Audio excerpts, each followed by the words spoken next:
Go inside the Crimson Tide with your hosts Rodney Orr and Gary Harris, keeping you informed on everything Alabama. And now, Tider Insider TV.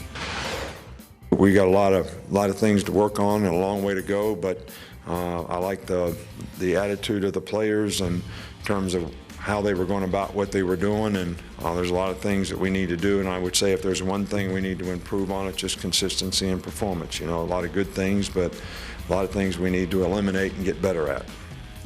There's a lot of things we all need to get better at, right? Yeah, absolutely. And spring is a good time to do it. Good evening, everyone. Welcome to Tider Insider TV, presented each and every week by Buffalo Rock. Alongside Rodney Orr, I'm Brandon Kamerman, continuing to fill in for Gary Harris, who's getting much better, so that's the good news.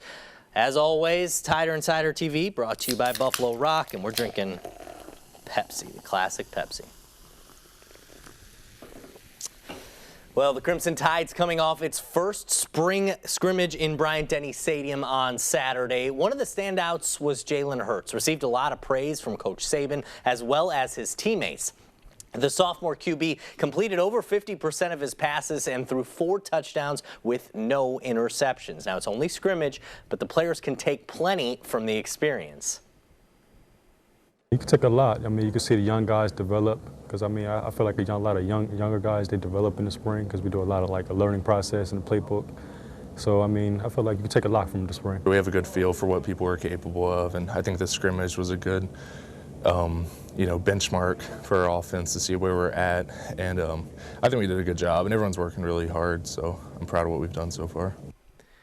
Now, Rodney, it is only one scrimmage, and we have another one coming up on Friday, and then, of course, A-Day in a little over a week, about a week and a half. What did you take from this first scrimmage? I mentioned Jalen Hurts and the quarterbacks you heard a little bit about there. Seems like they had a really outstanding performance at the first scrimmage. Yeah, I think so, and let's be clear to the audience that we don't really get to see much. This is about all we get to see here, the preliminary work, so we don't actually observe the scrimmage itself, but the feedback we get also from Coach Saban. But you know, it sounds like that the quarterbacks really did a fantastic job. All 3 of them, actually. Jalen Hurts had a really good game, as you detailed there. And also, I thought that based on what we've heard, Tua Tagovailoa had an outstanding scrimmage as well. And Mac Jones was very successful. I think all 3 of those guys certainly have. And I think it all goes back to this. I think Brian Daboll's doing a really fantastic job. Brian Daboll doing a fantastic job of getting these guys prepared, getting them a knowledge of what he wants done. And I just think right now we're seeing some more polished quarterback play, and I think a lot of that has to do with Brian Daboll's preparation. You know, you mentioned Daboll. We actually had a chance to talk with Jalen Hurts last week. He met with the media last week, and he talked about sort of a seamless transition to Brian Daboll as offensive coordinator. Obviously talked glowingly. Now, you'd expect that. You know, you don't expect him to maybe say anything negative. But, you know, again, we get limited viewing of practices as well as scrimmages, but it seems like Jalen seems very comfortable, because not just Jalen, but Coach Saban had some praise for him, and his teammates have really talked glowingly about how the quarterbacks have done. I remember even Hootie Jones said the other day that the offense tore up the defense in this scrimmage. Well, I think so, but I think, too, you have to understand as well. I know a lot of people talk about Jalen Hurts, the passing deficiencies, the perceived passing deficiencies, whatever, near the end of the year, and I think a lot of that, too, is a young player. I mean, he was a true freshman last year. It's not an easy thing to do, to step off the high school field and automatically become the quarterback at Alabama as an 18-year-old true freshman. Certainly you have a lot of developing to do. But I do think, again, we go back to Brian Daboll. I think he's doing an excellent job. He's done an excellent job since he's been here in terms of preparing these guys and really polishing them.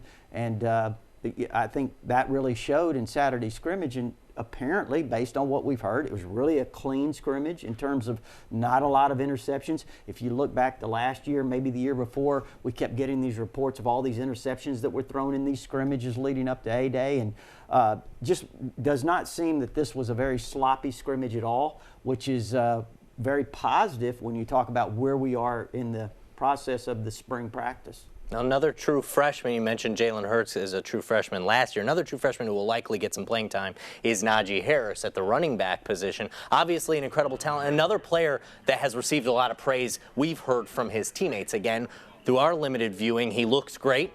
but we only see so much. His teammates, though, have really praised what he's been able to do. What have you heard about the talented running back out of California? Well, you know, first of all, I think his work ethic. That's really the thing that I hear the most is as talented as he is, as much potential as he has, you know, he's not a guy that takes anything for granted or has come in with any sort of a prima donna attitude. He's a guy that really busted in the weight room, in the off-season program that he went through, on the practice field. He's a guy that's very serious, constantly trying to get better. I think he's shown that he has all the potential that all the accolades that he got in high school would indicate.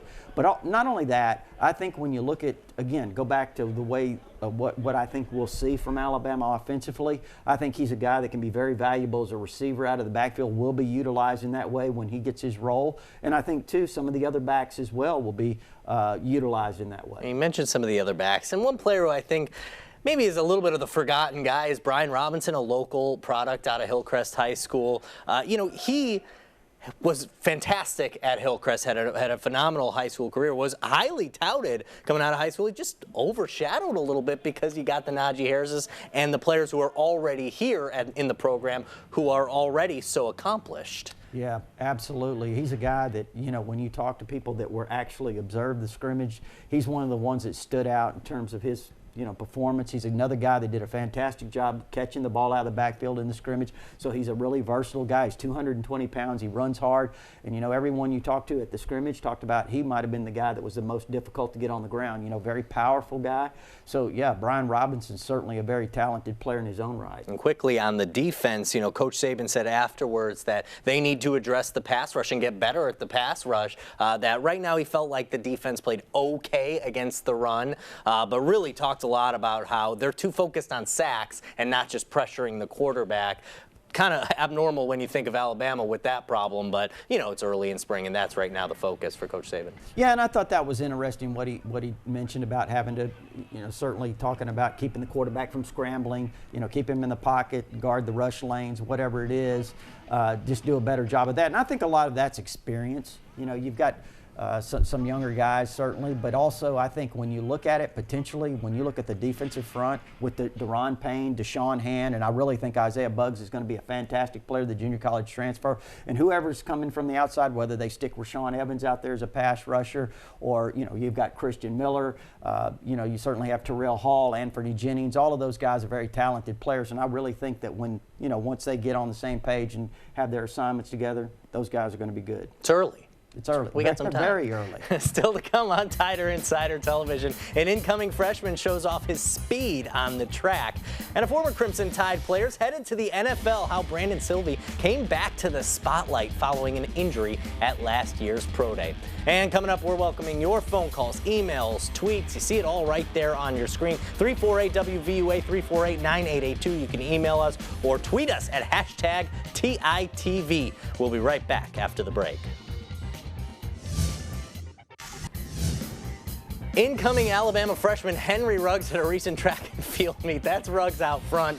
Check out where everybody else is behind him. No contest for the other sprinters. Ruggs just flies past them. This video, courtesy AL.com. We'll see it again right here. Watch this. He gets the lead. I mean, this is just a short sprint. This is a 100-meter dash, and he just crushes the competition. He's going to play football here, but he could probably do pretty well on the track team right there. Ruggs is a talent. You know, in the Alabama-Mississippi High School All-Star game, he returned a kickoff, and it looked much like that. Yeah, he is incredible. Welcome back to TITV. Well, the NFL draft is over 2 weeks away, just over 2 weeks away. Upwards of 8, 9, 10 former Alabama players will begin their pro careers, but one former Crimson Tide player got a jump on his former teammates. A great comeback story as Bradley Sylvie signed with the Buffalo Bills. Sylvie, who was mostly a backup during his days at Alabama, tore his Achilles during last year's Pro Day, and so he had to sit out all of last year. The speedy cornerback got a chance to show his skills at Pro Day this year and apparently impressed the Bills. So that's a pretty cool story right there. Another comeback is in the works with a current Alabama player, Ronnie Clark, also returning from a torn Achilles. Injuries have plagued him in his Alabama career, but right now he's healthy and practicing this spring, but at a new position. Played running back early on. Now the Tide is trying him out at tight end, and early results are very positive. Ronnie, we moved there just to be an H. So that's really what he's being, which is, a little bit fullback-like, in some regards. Ronnie's a great guy, and we just all want to see him succeed. So he's been out there and doing a really good job. And, I mean, they've got some film of him where he's just making some moves on people and just having a lot of fun out there. So it's good to see a guy like that who's been through so much just, have the success that he's going to have.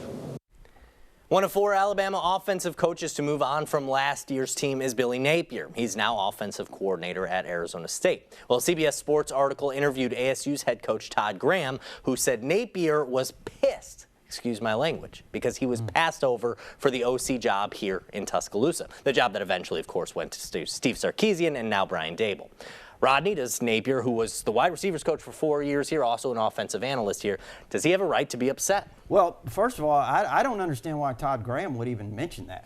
I mean, that's the first thing that really blows my mind. I mean, if Billy Napier has something to say and if Todd Graham allows his assistants to talk, then maybe Napier should be the one to say it. But I don't understand Todd Graham making that comment, first of all, so I'm kind of set aback by this. But you know what? I mean, I know he's got a lot of pride, he certainly, and you have to respect that as a coach. He thinks he could do the job. He wanted to do the job, wanted the job here. And so I certainly understand that, his feelings of, to some extent. But at the same time, when you look at it, Nick Saban knew who he wanted, Brian Dable, and felt like he was the most qualified guy. And again, I don't think that's a shot at Billy Napier or anyone else. There's a lot of offensive coordinators that would love to have had that job. Yeah, it's a very highly sought after job. So just to not get that job doesn't necessarily mean you are a poor choice for a coach. And we'll see how he is as offensive coordinator in the Pac-12. He's going to have a chance there, so we'll get a chance to see it. Coming up next on Tider Insider TV, the Alabama gymnastics team is continuing down its path to success. Hear more from head coach Dana Duckworth when we return. And of course, next we're welcoming your phone calls, emails, and tweets. Get a hold of us. The information's right there for you. Call us, tweet us, email us. We'll be here for you. TITV is next.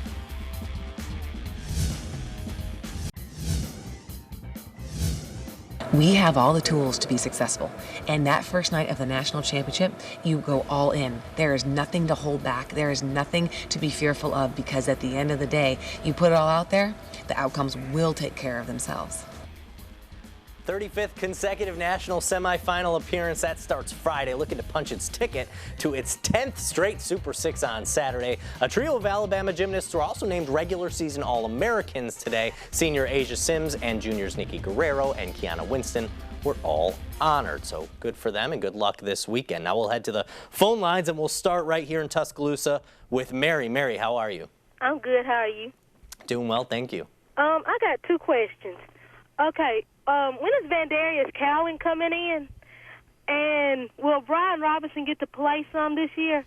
Well, on Vandarius Cowan, of course, he's the highly regarded linebacker out of the state of Florida. He should be here hopefully in June, late May, June, when all the other freshmen that did not enroll early report. So that's usually when they get here, go through the summer program workouts and all of that. And it's what you asked, Brian Robinson. Mm-hmm. Brian Robinson, I mean, they have 6 really outstanding running backs. He's a guy that has looked, let me just put it to you this way. I don't know if he'll play or not, but he's good enough to play.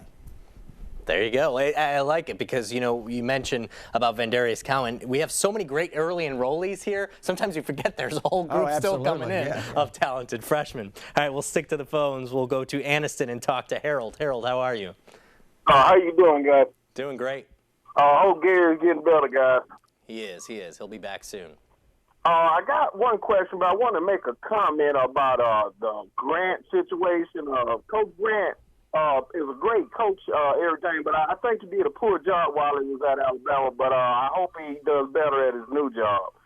The question I had for y'all, though, was about the kid that gray-shirted, and I wanted to know the defensive end from Florida. I want to get an update on him, man, see if he can get a slot to fit in, or is he still going to enroll later?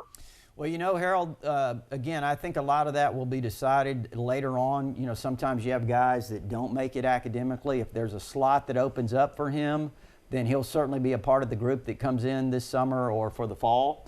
Again, a lot of that will depend on what happens with maybe some guys that might be questionable academically. We'll see. But you're talking about Jerez Parks, who is an outstanding high school player from Sebastian, Florida. And You know, he's a guy that's an amazing story. You're talking about one of the top 100 recruits in the country. Could have gone to a lot of schools, and he accepted a gray shirt at Alabama because he wants to be here. I think that says something. Yeah, some commitment right there, too.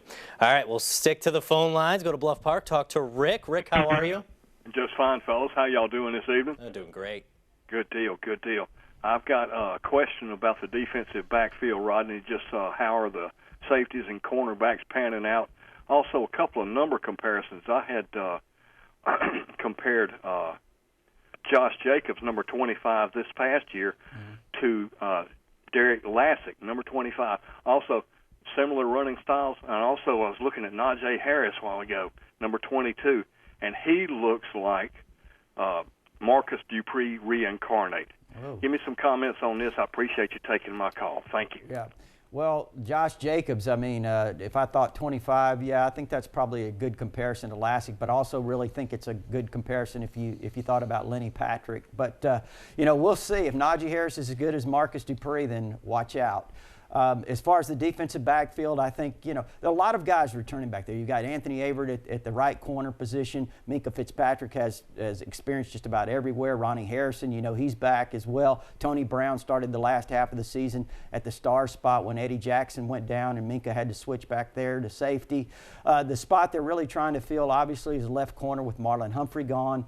And, you know, when you look at that, Brandon, right now, possibly Trayvon Diggs, who is just an incredible athlete, a guy that really, if you look at him, he is naturally one of the best, you know, football players in terms of instincts that probably is on this team because he can play so many different positions. They all kind of come natural to him, and I think he's doing an excellent job from what we pick up on is at that left corner spot. And if he wins that job, then maybe Minka stays back there at safety, and you know, that's a really experienced secondary. How valuable to have a player like Trayvon Diggs, who, I mean, as a true freshman last year, we saw him move around and then eventually played mostly wide receiver, did some special teams work, and yet now here we see him working more with the defensive backs. Is incredible talent. He really is. Again, that versatility. Not only that, he returned kicks, returned punts, did an outstanding job. If you remember in the SEC championship game, I think it was, when he had a couple that he almost took to the house. It may have been the Washington game. One of those games, I can't remember. But, yeah, you know, he's just a really talented guy. All right, coming up next on TITV, we'll check in with Alabama baseball and softball. Both teams hosting UAB tonight. And more of your phone calls, emails, and tweets. You see it all right there on your screen. Call us, email us, tweet us. We'll be here. We'll take your calls next on TITV. Blazers all over the Alabama campus today. We're going to get some scores up here for you. UAB in town, both baseball and softball. You can see right there. Both those games in the bottom of the third. Baseball up 1-0. And that score for softball is not quite updated as Peyton Grantham just hit a grand slam. So the Crimson Tide leads the Blazers 6-0 there. Both games again in the bottom of the third. Alabama both on top. Well, Greg Goff also announced yesterday sophomore outfielder Keith Holcomb, also an inside linebacker on the football team, will undergo shoulder surgery, likely ending his baseball season. He will probably get the surgery after A-Day. And now I should say I was a little confused there. As for Holcomb, he's competing right now for an inside line. Again, Sean Dion Hamilton's recovering from the torn ACL. There's a spot open there for him in football team. Yeah, there is. And, you know, I've said previous to this that don't sleep on Keith Holcomb. He's an outstanding athlete. He's got great speed, really good tackler, good natural football player, and he's a guy that, you know, could be in the mix very strongly for a lot of playing time. Well, we hope he recovers from that shoulder surgery well in time for football season. And now we'll go to an email from Keith in Tuscaloosa, who asks, going back to the softball team, any word on the condition of Demi Turner?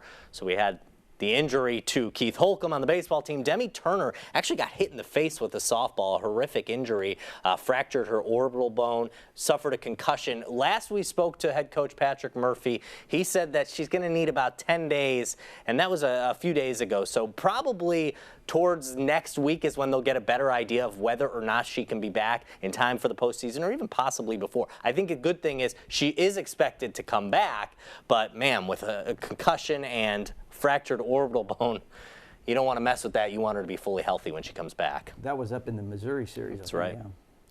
very important piece of the Alabama lineup too, as she's the leadoff hitter. And right now, Alabama obviously putting up 6 runs today, trying to get by without her. Last year they had to do the same thing, but she's a crucial part of that Alabama lineup. All right, we'll go back to the phones and we'll talk to Sue in Tuscaloosa. Sue, how are you? How are y'all tonight? Good. Yes. We haven't heard much on Shaheen Carter, Cam Sims, and Xavier and Torian Marks. Are they going to get to play some this year? And also, for A-Day, are they allowing people to get pictures with some of the football players right after the A-Day game? You know, I don't know about that, Sue, to be honest with you. I know that they have Fan Day, obviously, the first Sunday practice in August when fall camp starts, and I know you can probably get one then, but I don't know about as far as A-Day is concerned. As far as the players you mentioned, I know she mentioned Cam Sims, the wide receiver. Yeah, I think Cam Sims certainly has an opportunity to play. They're really looking at wide receiver. They've got to have some guys step up. You know, Calvin Ridley's back. Hopefully Robert Foster can gain some consistency, continue to be consistent. If he does, you know, he's certainly in the mix. And Jerry Jeudy, the fabulous freshman that was recruited here this past recruiting class, he's here already. Terrell Shavers is another guy, Derek Keefe. A lot of guys that have been around a while, but, you know, they've got to have some people step up. So Cam Sims has a chance. Shy Carter, yeah, I think so. As he develops, you know, probably a backup role. Xavier Marks is a guy that has returned kicks, punts. So he could have a role there. All right, thanks for the calls. We'll be right back after the break. He's very good.